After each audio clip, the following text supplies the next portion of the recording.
ایک اہم مشن پر تھا۔ سلیمان علیہ السلام نے جواب دینا شروع کیا، بے شک ہمیں یہ دیکھنا ہوگا جو تم کہہ رہے ہو وہ سچ ہے۔ میں ایک خط لکھوں گا، تم اسے ان تک لے جاؤ اور پھر دیکھو کہ وہ کیسا جواب دیتے ہیں۔ ہدہد نے مہر بند خط لیا، جلدی سے سبا کی ملک کی طرف اڑ گیا۔ جب وہ وہاں پہنچا، اس نے محل کے باغ میں ایک درخت کے پاس اتار دیا، رانی کی کمرے کی تلاشی لی۔ اس نے ایک بڑا کمرہ دیکھا جس میں ایک بڑی بالکنی تھی اور اسے یقین ہو گیا کہ یہ اس کا کمرہ ہوگا۔ خط اپنے چونچ میں لیے کھلی کھڑکی کی طرف اڑ گیا اور اندر چلا گیا۔ اس نے چھت کے اوپر سجاوٹی چیز کے پیچھے چھپنے کا فیصلہ کیا۔ جب اس نے باہر دیکھا، سبا کی رانی کو اپنے بستر پہ سوتے ہوئے دیکھا۔ اس کے بال تکیے پہ پہلے ہوئے تھے۔ اس کا چہرہ بہت خوبصورت تھا اور جب ہدہد اس کی خوبصورتی دیکھ رہا تھا اسے اس کے لیے افسوس بھی ہوا۔ اتنی خوبصورتی، دولت اور طاقت کے باوجود کوئی سورج کے آگے کیوں جھکتا ہے؟ اس نے سوچا شیطان نے انہیں بیوقوف بنایا ہوگا اور اللہ کے سوا کسی اور کی عبادت کرنے پر مجبور کیا۔ پھر اس نے سوچا حضرت سلیمان کی فوج سبا کے لوگوں سے لڑتی ہے تو نتیجہ واضح ہے۔ ہاں، رانی طاقتور ہے لیکن وہ نبی کی فوج کو نہیں ہرا سکتی۔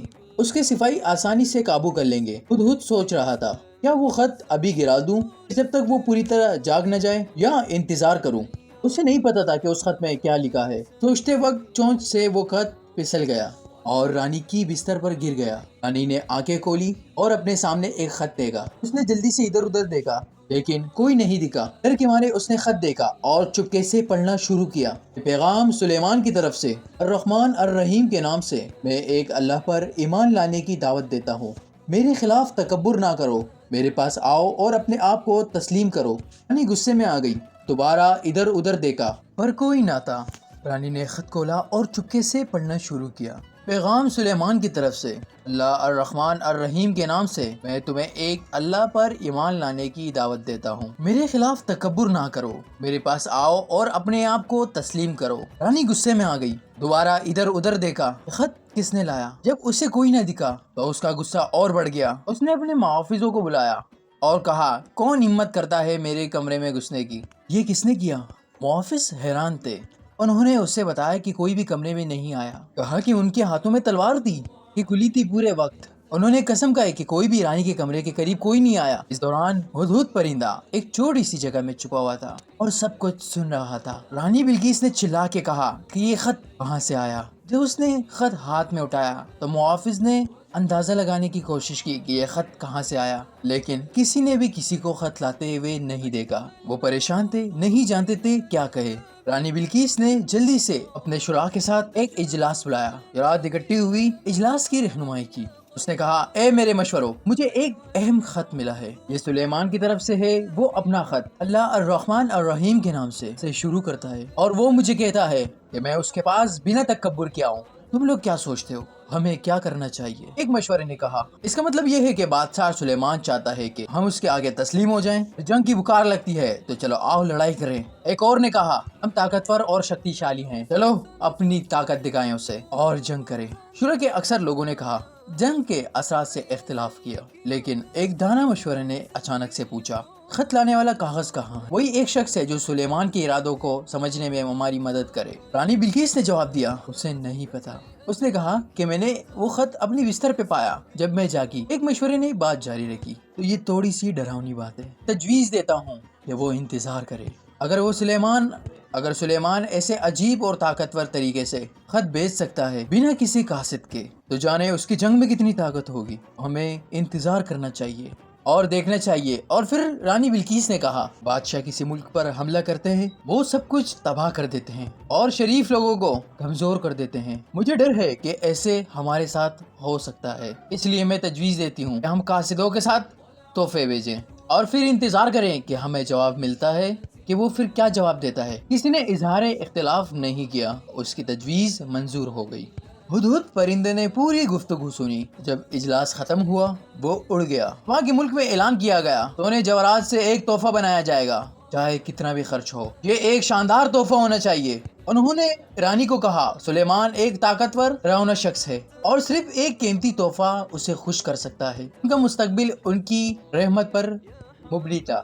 ملک کے کلاکاروں نے دن رات کام شروع کیا تاکہ ایک خاص تحفہ بنا سکے۔ انہوں نے کئی قیمتی چیزوں کا استعمال کیا۔ آخری میں تحفہ تیار تھا۔ یہ ایک سونے کا ٹرے تھا، ان کے سائڈوں پر 2 بیڑیے سونے اور جواہرات سے بنے ہوئے تھے۔ جب بلقیس نے یہ خوبصورت اور قیمتی تحفہ دیکھا، بہت خوش ہوئی۔ اس نے اپنے قاصدوں کو تیاری کرنے اور اسے سلیمان تک پہنچانے کا حکم دیا۔ اس نے اپنے فوج کے ایک سپہ سالار کو بھی بھیجا کہ سلیمان کی فوج کی طاقت کا اندازہ لگا سکے۔ اس نے اپنے قاصدوں سے کہا، پتہ لگاؤ کہ سلیمان اصل میں ہم سے کیا چاہتا ہے اور اس کی فوج کتنی طاقتور ہے۔ حضرت سلیمان علیہ السلام پرانے کے زمانے میں ان کے اختلافات ہدہد سے پہلے ہی پتہ چل چکا تھا۔ ہدہد ملک کی سرحدوں کی گرد اڑ رہا تھا۔ اس نے قاصدوں کا قافلہ دیکھا اور جلدی سے واپس اڑ کر حضرت سلیمان علیہ السلام کو اطلاع دی۔ جو کچھ بھی اس نے سنا، حضرت سلیمان علیہ السلام کو پتہ چلا کہ رانی تحفہ بھیج رہی ہے، اور یہ بھی پتہ تھا اس کا اصل مقصد فوجوں اور اصل طاقت کا اندازہ لگانا ہے۔ حضرت سلیمان نے حکم دیا کہ ان کی فوج تیار ہو اور رانی کے قاصدوں کے لیے یہ استقبال کے لیے صف بنے۔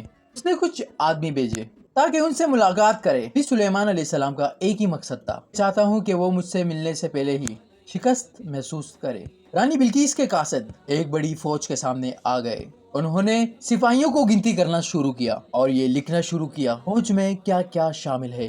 ان کی حیرت کی انتہا نہ رہی جب انہوں نے دیکھا سلیمان کی فوج انسانوں سے نہیں بلکہ شیروں، چیتوں، ہاتھیوں، پرندوں اور دوسرے جانوروں سے بھری ہے۔ انہوں نے یہ بھی دیکھا کہ فوج ہوا کے ذریعے دوسری جگہ سفر کر رہی ہے۔ ان کی آنکھیں بڑی ہو گئی اور منہ حیرت سے کھل گئے۔ یہ فوج ایسی تھی جیسے انہوں نے کبھی نہ دیکھی ہو، دمدار اور ڈراؤنی۔ وہ ویسے واضح تھا کہ وہ ایسی طاقت کے خلاف کبھی نہیں لڑ سکتے۔ جب انہوں نے دیکھا کہ کچھ ہتھیار اپنے آپ ہی حرکت کر رہے ہیں تو ان کا ڈر اور بڑھ گیا۔ ایک دوسرے کی طرف دیکھتے ہوئے گھبراہٹ میں پوچھنے لگے، یہ کیا ہے جو افسر ہمیں دکھ رہا تھا؟ اس نے پرسکون جواب دیا، یہ صرف جن سپاہیوں کا ایک چھوٹا سا گروہ ہے جو اپنی صبح کی مشق کر رہا ہے۔ قاصد حیران ہوئے اور سلیمان علیہ السلام سے ملنے کے لیے بے چین ہو گئے، لیکن نبی سلیمان علیہ السلام نے ان سے سیدھا ملنے سے انکار کر دیا، بلکہ اس نے اپنے ایک سپہ سالار کو بھیجا بات کرنے کے لیے۔ افسر نے حضرت سلیمان کے محل میں کھانے پر دعوت دی۔ جب قاصد ادھر ادھر دیکھ رہے تھے، انہیں اپنے لائے ہوئے تحفوں پر شرمندگی محسوس ہونے لگی۔ سلیمان کے شاہی سلطنت کے جلال اور طاقتور مقابلے میں چھوٹے اور غیر اہم لگ رہے تھے، پھر بھی انہوں نے جھجکتے ہوئے شرمندگی کے ساتھ اظہار تحفے پیش کیے۔ افسر نے تحفے حضرت سلیمان کے کمرے میں لے لیے، لیکن کچھ ہی منٹ بعد وہ تحفے واپس لے آیا۔ اس نے تحفے میز پر رکھے اور کہا، نبی سلیمان علیہ السلام انہیں قبول نہیں کیا۔ پھر اس نے حضرت سلیمان علیہ السلام کا پیغام سنایا، کیا تم سوچتے ہو کہ تم اپنی مال دولت سے مجھے متاثر کر سکتے ہو؟ اللہ نے مجھے دیا ہے وہ اس سے بہتر ہے جو اس نے تمہیں دیا۔ اپنے تحفے واپس لے جاؤ۔ میں تم پر ایسی طاقت کے ساتھ آیا جو تم تصور بھی نہیں کر سکتے، تو میں تمہیں تمہارے شہروں سے ذلیل کر کے نکال دوں گا۔ قاصد ڈر گئے۔ ان میں سے ایک نے افسر سے پوچھا، حضرت سلیمان ہم سے کیا چاہتے ہیں؟ صاف صاف بتائیں تاکہ ہم رانی کو بتا سکیں۔ افسر نے جواب دیا، سلیمان صرف ایک چیز چاہتا ہے، تمہاری رانی اور تمہارے لوگ اس کے آگے تسلیم ہو جائیں، انہیں سمجھ آئے کہ یہ پیغام امن کا تھا، لیکن ساتھ ہی ایک صاف چیتانوی بھی تھی۔ تو قاصد رانی بلقیس کے پاس حضرت سلیمان علیہ السلام کے الفاظ سنانے کے لیے واپس ہوئے۔ جب قاصد پہنچے، رانی سو رہی تھی، لیکن اس نے اپنے خدمت گاروں کو کہا تھا کہ قاصد آئے تو اسے ترنت جگایا جائے، لیکن وہ اسے تنگ نہیں کرنا چاہتے تھے۔ لیکن پھر انہوں نے اسے جگایا۔ جیسے ہی رانی بلقیس نے آنکھیں کھولی، اس نے قاصدوں سے ملاقات کی۔ اس نے پوچھا، تو بتاؤ تم نے سلیمان علیہ السلام کو جب تحفہ دیا تو انہوں نے کیا کہا؟ قاصدوں نے بتایا کہ انہوں نے سلیمان علیہ السلام سے ملاقات ہی نہیں کی۔ اس کے ایک سپہ سالار نے تحفہ لیا اور اس کو اس کے پاس لے گیا، لیکن افسوس کے ساتھ سلیمان نے تحفہ قبول نہیں کیا۔ اس نے تحفہ ہمیں واپس کر دیا۔ یہ سن کر رانی نے سر جھکایا اور سوچنے لگی۔ سلیمان نے نہ تو اس کے تحفہ قبول کیا، نہ ہی اس کے قاصدوں کو۔ اس نے اپنے آدمیوں سے سوال جاری رکھے اور انہوں نے اسے سب کچھ بتایا جو کچھ انہوں نے دیکھا۔ رانی کو سمجھ میں آیا کہ سلیمان صرف ایک چیز قبول کرے گا کہ وہ اس کے آگے تسلیم ہو جائے۔ قاصدوں نے بھی سلیمان علیہ السلام کی فوج کا طاقت کا اندازہ بتایا۔ رانی نے سنا کہ اس کی فوج میں جانور اور جن شامل ہے۔ اس سے سمجھ آیا کہ یہ حالت کتنی سخت ہے۔ اگر اس نے اس کے خلاف جنگ چنی تو اس کو یہ سب کچھ کھونے کا مطلب ہو سکتا تھا۔ اب اس کے پاس صرف ایک راستہ بچا تھا کہ وہ کسی اور ذریعے سے سلیمان علیہ السلام کو قائل کرنے کی کوشش کرے۔ جب اس نے واپس آیا ہوا تحفہ دیکھا، اس نے گہری سوچ میں غرق ہو کر سوچا کہ کیا جائے۔ تو پھر اس نے فیصلہ کیا کہ وہ اپنی شاہی شعاع اور جنگی مشوروں کو اکٹھا کریں۔ کیا یہ دو بڑی سلطنتیں جنگ میں چلی جائے گی؟ آنے والا اجلاس بہت اہم تھا۔ حضرت سلیمان علیہ السلام نے اجلاس رکھی اور کہا کہ میں شکر ادا کرتا ہوں اللہ تعالیٰ کی جو اس نے مجھے طاقت اور دولت دی۔ حالانکہ وہ اندر سے بہت غصے میں تھے، انہوں نے اپنا غصہ باہر نہیں دکھایا۔ انہوں نے جاری رکھا، یہ کیسے ہو سکتا ہے کہ جب ہم زندہ ہیں، توحید کا عالم اٹھائے ہوئے، اب بھی ایسے لوگ ہیں جو سورج کی پوجا کرتے ہیں۔ یہ ہماری ناکامی اور شرمندگی ہے۔ سلیمان اپنی شان کے لیے حکومت نہیں کر رہا تھا بلکہ اللہ کی سلطنت کے لیے، اس لیے غصہ اور ذمہ داری محسوس ہو رہی تھی۔ فوج کا سپہ سالار اپنی تلوار ہاتھ میں لیے ہوئے کھڑا ہوا، بس حکم دیں کہ سبا کی رانی کے تخت اور اس کے لوگوں کو جو اللہ کا انکار کرتے ہیں تباہ کر دوں گا۔ لیکن سلیمان نے جواب دیا، میں تشدد کو ترجیح نہیں دیتا، ہمیں کوئی اور راستہ ڈھونڈنا ہوگا۔ میں امید کرتا ہوں کہ رانی مجھ سے ملنے آئے گی، لیکن اس کے آنے سے پہلے تم میں سے کون اس کا تخت یہاں لا سکتا ہے؟ ایک جن نے کہا، میں اسے اس سے پہلے لا سکتا ہوں کہ آپ اپنی جگہ سے اٹھیں۔ آپ جانتے ہیں کہ میں کتنا طاقتور ہوں۔ لیکن ایک عالم جسے اللہ نے علم لدونی دیا تھا بولا اور کہا، میں اسے اس سے بھی پہلے لا سکتا ہوں کہ آپ آ کے جھپکائے۔ جیسے سلیمان علیہ السلام نے یہ منظور کیا، بلقیس کا تخت اچانک ان کے سامنے ظاہر ہو گیا۔ یہ کسی ٹیلی پوڈیشن کی طرح تھا جو کسی انسان نے پہلے کبھی نہیں کیا تھا۔ سب کے سب حیران تھے، تخت بڑا اور شاہی تھا، سب اسے دیکھتے رہ گئے، سوچ میں غرق۔ ہدہد بھی وہاں تھا، سمجھنے کی کوشش کر رہا تھا کہ یہ کیا ہوا ہے۔ اس دوران سبا کے شہر میں شاہی اور جنگی راہ اکٹھی ہو چکی تھی۔ رانی بلقیس نے اجلاس کی رہنمائی کی، ان کے چہرے زرد اور حیران تھے۔ رانی نے تکی ہوئی آواز میں کہا، آج ہمیں بہت مشکل حالات کا سامنا ہے۔ سلیمان چاہتا ہے کہ ہم اس کے آگے تسلیم ہو جائیں۔ وہ ہماری طاقت کو تباہ کرنے کی دھمکی دیتا ہے۔ میں تم سے مدد مانگتی ہوں کہ حل ڈھونڈا جائے۔ مشوروں نے اتفاق کیا کہ شاید رانی صرف خود حضرت سلیمان علیہ السلام کے پاس جا کر اسے اور بڑے تحفے پیش کرے، شاید یہ امن کی طرف لے جائے۔ انہوں نے یہ بھی کہا، اگر وہ یہ تحفے بھی ٹکرا دیتے ہیں تو جنگ ہمارا آخری راستہ ہوگا اور یہ جنگ ہمیں تاریخ سے مٹا سکتی ہے۔ رانی بلقیس حضرت سلیمان علیہ السلام کے ملک کے پاس پہنچی۔ ہدہد ایک افسر کے ساتھ اس کا انتظار کر رہے تھے۔ راستے میں آتے ہوئے رانی نے عجیب چیزوں کو دیکھنا شروع کیا۔ اس کے قاصدوں نے جو کہانیاں سنائی تھی وہ سچ تھی۔ جیسے جیسے وہ محل کے قریب پہنچی، حیرت بڑھتی گئی۔ اس نے حضرت سلیمان علیہ السلام کا فوج کا ایک حصہ دیکھا۔ اس نے دیکھی سب سے طاقتور، ڈراؤنی اور غیر معمولی فوج تھی۔ اس کا ڈر اور بڑھ گیا، دل تیزی سے دھڑک رہا تھا اور اسے سانس لینے میں مشکل ہو رہی تھی۔ یہ طاقت انسانی نہیں لگتی تھی، اس کے پیچھے کوئی الہی طاقت ہونی چاہیے۔ اب یہ سب کچھ دیکھ کر اس کو اپنے ملک اور عظمت اور ترقی پر شک ہونے لگا تھا، اور وہ جب شہر میں پہنچی اس کا اعتماد ہلا ہوا تھا، اس کا تکبر اور خود ٹوٹنے لگی، اور اس کا ڈر آہستہ آہستہ حیرت میں بدلنے لگا، اور بہت ہی جلدی سلیمان علیہ السلام کے محل میں قدم رکھے گی۔ جو منظر اس نے دیکھا وہ اس نے پہلے کبھی نہیں دیکھا تھا۔ سلیمان کی سلطنت دولت اور جلال سے نہیں بلکہ عجوبات اور کلا کی تفصیلات سے بنی تھی۔ سونے کے ستون، قیمتی پتھروں سے سجائے ہوئے دروازے، ہر کونے میں ہاتھ سے بنی ہوئی کلاکاری تھی۔ اس کی آنکھوں کو چمکا دیا۔ لیکن سب سے زبردست سلیمان علیہ السلام کے محل کا دروازہ تھا، شیشے کا بنا ہوا تھا، اس کے نیچے صاف پانی بہہ رہا تھا۔ یہ اتنا چمک رہا تھا کہ ایسا لگ رہا تھا کہ یہ ایک گہرا تالاب ہے۔ رانی بلقیس آہستہ آہستہ محل کی طرف چلی۔ اس سے لگا فرش پانی ہے تو اس نے اپنی پوشاک اٹھائی تاکہ گیلا نہ ہو، اور اس وقت اس کی ٹانگیں ظاہر ہو گئی۔ تو اب ہم اس کہانی کے سب سے رازدار حصے میں آتے ہیں۔ سلیمان کے شیشے کا فرش بنانے کا ایک خفیہ وجہ تھی۔ یہ صرف خوبصورتی اور نمائش کے لیے نہیں تھا، لیکن ایک امتحان تھا۔ ایک نبی ہونے کے ناطے جو جنات پر قابو رکھتا تھا، سلیمان کو کچھ چھپی ہوئی معلومات ملی۔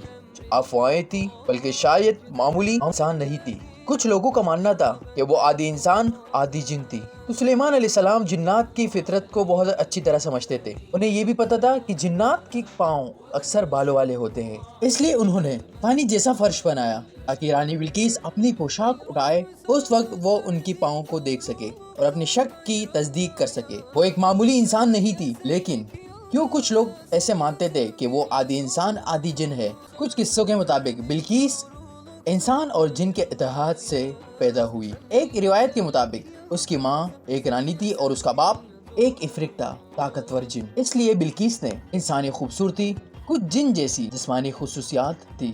قرآن اس بات کو صاف نہیں کرتا بلقیس انسان تھی یا جن۔ حبشی نسخوں میں ایک اصل کے ساتھ نہیں دکھایا گیا کہ اس کو ایک دانا، ایک روحانی روپ دکھایا گیا۔ یہ قصے اس کی تنہائی اور انسانی رانی کے روپ میں دکھایا گیا کہ کس سے اس کی تنہائی اور پاکیزگی پر زیادہ توجہ دیتے ہیں تاکہ اس کی جسمانی خصوصیات پر۔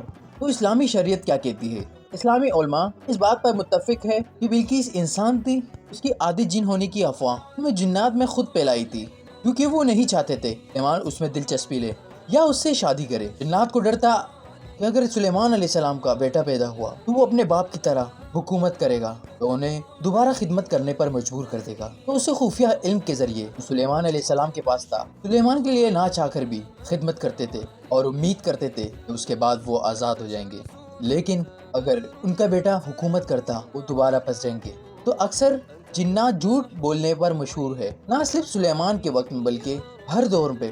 نبی سلیمان علیہ السلام یہ بات بہت اچھا جانتے تھے، اس نے یہ حالت پیدا کی تاکہ یقین ہو سکے۔ تو جب انہوں نے بلقیس کی ٹانگیں دیکھی تو دیکھا کہ وہ معمولی انسانی ٹانگیں ہیں، اس کا شک دور ہو گیا۔ جب وہ شیشے کے فرش پر گزری ان کو یقین ہو گیا کہ وہ انسان ہے، پھر انہوں نے اس کو تخت دکھایا۔ رانی بلقیس بہت حیران ہو گئی۔ سلیمان نے پوچھا، یہ تمہارا تخت ہے؟ بلقیس نے غور سے دیکھا، اسے نہیں پتا تھا کہ وہ کیا کہے۔ یہ بالکل اس کے تخت جیسا تھا، لیکن اس میں کچھ تبدیلیاں تھی۔ آخر میں اس نے کہا کہ اس کے بہت قریب ہے۔ تخت کے نیچے سلیمان علیہ السلام نے ایک پیغام رکھا تھا، ہم ان میں سے ہیں جو اللہ کے سامنے تسلیم ہوتے ہیں۔ بلقیس نے اور غور سے دیکھا تو اسے احساس ہوا کہ یہ سچ میں اس کا اپنا تخت تھا، جو کسی طرح اس کے آنے سے پہلے اس کے محل سے وہاں لایا گیا تھا اور اسے بدل دیا گیا تھا۔ یہ اللہ کی طرف سے سلیمان علیہ السلام کو ایک بڑی طاقت کا ثبوت تھا۔ رانی بلقیس گہری سوچ میں کھو گئی۔ جتنا وہ سوچتی تھی اتنا ہی اسے احساس ہوتا تھا کہ اس کے لوگوں کے عقیدے کتنے کمزور ہے، بیوقوفانہ تھے۔ سلیمان علیہ السلام کی تنہائی اور منطق کے مقابلے میں اس دن اس کو کھانے پر دعوت دی۔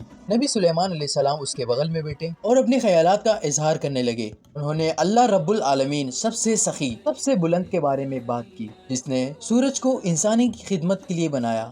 انہوں نے کہا، بالکل ویسے ہی جیسے تتلیاں سوسان باغ بھی اللہ کی خدمت کرتے ہیں، سورج بھی اس کی خدمت کے لیے بنایا گیا ہے۔ ایک انسان کا کسی دوسرے مخلوق جیسے سورج کے آگے جھکنا انسانی عقل کی توہین ہے۔ رانی بلقیس کو پھر سمجھ آیا، جو سورج جو وہ پوجا کرتے تھے وہ شیطان کا بنایا ہوا ایک خوبصورت جال سے زیادہ کچھ نہ تھا۔ پہلی بار اس کے دل میں سورج کی چمک ہلکی ہوئی اور ایک نیا نور جو کبھی غروب نہیں ہوتا اس کے اندر چمکنے لگا۔ کبھی اس کے مشور آئے اور بولے، جلدی ہی سورج ڈوب جائے گا، یہ وقت ہے ہماری روزانہ سورج کے آگے جھکنے کا۔ لیکن رانی کڑی ہوئی اور بولی، اے بے وقوفوں، کیا تم اب بھی مانتے ہو کہ سورج پوجا کے قابل ہے؟ شیطان نے ہمارے عقیدہ پورے نظام کو خوبصورت بنا دیا۔ سلیمان کی بات سننے بغیر یہ جگہ چھوڑ دو۔ مشورے ڈر گئے کہ کیا ہو سکتا ہے اور جلدی سے نکل گئے۔ پہلی بار رانی نے اپنے دل میں گرما گرم اور خوبصورت حرکت محسوس کی۔ رانی بلقیس کو احساس ہوا کہ اب وقت آ گیا ہے کہ وہ اپنے اسلام کا اقرار کا اعلان کرے۔ گہرے جذبات کے ساتھ اس نے قبول کیا کہ وہ ہمیشہ سے خود کو بیوقوف بنا رہی تھی، تو وہ مسلمان ہو گئی۔ تو جلدی ہی سبا کے لوگ رانی کے پیچھے چل دیے، انہوں نے سورج کی پوجا چھوڑ دی اور صرف اللہ کے آگے جھکنا شروع کر دیا۔ اور یہ سب کچھ اس احساس اور آواز سے شروع ہوا۔ ہدہد پرندے نے اس وقت محسوس کیا جو دوسرے پرندے آگے اڑ گئے تھے۔ یہ کہانی جو ہماری مقدس قرآن میں بیان کی گئی ہے، میں علم کی قدر اور عالم کی عزت، اور یہ بتاتی ہے کہ سچا علم اللہ کا تحفہ ہے، شکر گزاری کا محتاج ہے۔ اگر آپ کو یہ ویڈیو پسند آئی ہو تو کمنٹس میں ضرور بتائیں اور ہمارے چینل پہ سبسکرائب کرنا نہ بھولیں۔ تب تک کے لیے اپنے اور اپنے پیاروں کا خیال رکھیں۔